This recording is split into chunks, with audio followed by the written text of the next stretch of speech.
વરસાદી પાણીની યાદમાં કંપનીઓનું ગંદુ પાણી કોણ છોડી રહ્યું છે? કંપનીઓનું ગંદુ પાણી છોડવા માટે કોઈ નિયમનું પાલન કેમ થતું નથી? વહીવટી તંત્ર કેમ છે લાચાર? કોના ઈશારે હાઈજેક થઈ રહ્યું છે તંત્ર?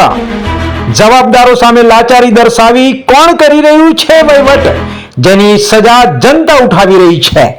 આજુબાજુના લોકોને મળશે રાહત કે પછી યથાસ્થિતિ જ રહેશે તે તો સમય જ બતાવશે, પરંતુ હાલની જવાબદારી કોઈ માથે લેશે ખરું કે વામણી પુરવાર થશે? જો ખાસ રિપોર્ટ. દમણના દાભેલમાં વરસાદી પાણીની આડમાં છોડાઈ રહ્યું છે કંપનીઓનું ગંદુ પાણી. સંઘ પ્રદેશ દમણમાં દાભેલ આટિયાવાડ વિસ્તારમાં કેટલીક કેમિકલ કંપનીઓ આવેલી છે.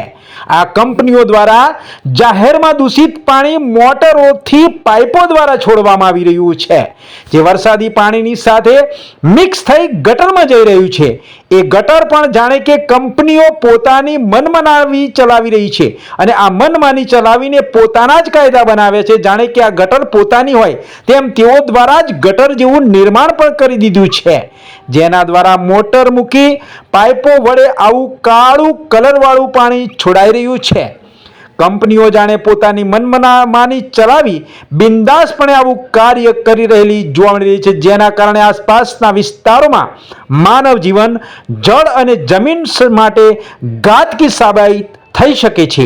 એક તરફ જ્યાં પર્યાવરણને બચાવવા માટે સ્વચ્છતા અભિયાન અને સ્વચ્છતા મિશન ચાલી રહ્યું છે, વૃક્ષારોપણ કરવામાં આવી રહ્યું છે અને અન્ય જાગૃતિ અભિયાનો દ્વારા ચલાવવામાં આવી રહ્યું છે, ત્યારે બીજી તરફ આ પ્રકારના કિસ્સાઓને કારણે માનવ જીવન ઉપર, જળ, જમીન ઉપર પણ દુષ્પ્રભાવ માણસો દ્વારા પાડવામાં આવી રહ્યો છે.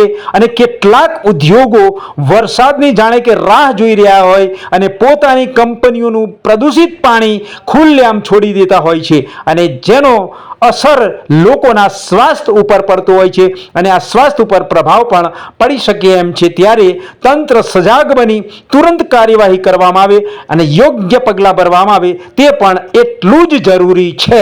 ત્યારે વહીવટી તંત્ર દ્વારા કેટલા સમયમાં પગલાં ભરવામાં આવશે તે તો આવનારો સમય જ બતાવશે.